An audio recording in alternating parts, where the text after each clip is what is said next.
In order to understand what good acting is, you need to be able to differentiate between the actor and the character.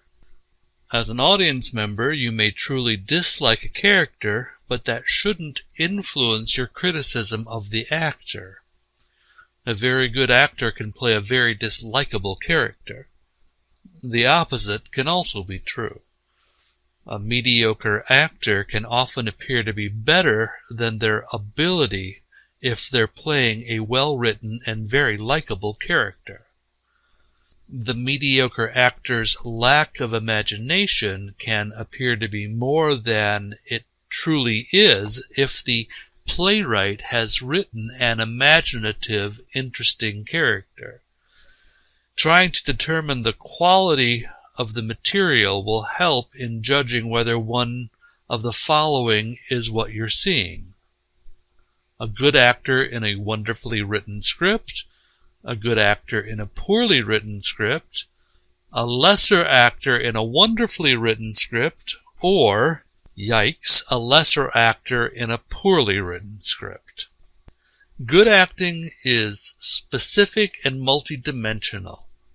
The often contradictory details that make people individuals are present, but not just the details.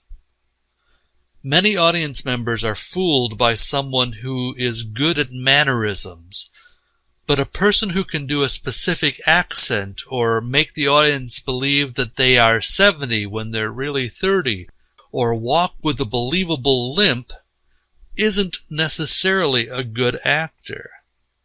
Those are parts of good acting, but not the whole of it. Good acting also means that the character has a through line, that their character is fighting towards achieving a goal, that there is truth and honesty in the role. Good acting also has in it the ability to surprise the audience. This is often what separates the good actor from the great actor. A good actor leaves you thinking that their performance was honest and understandable.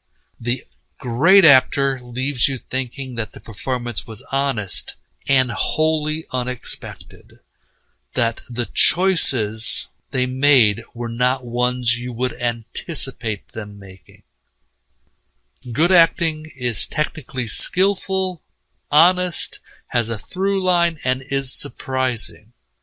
Bad acting isn't technically skillful, pulls the audience's attention to the performer, not the character, doesn't have a through line, and fails to surprise the audience.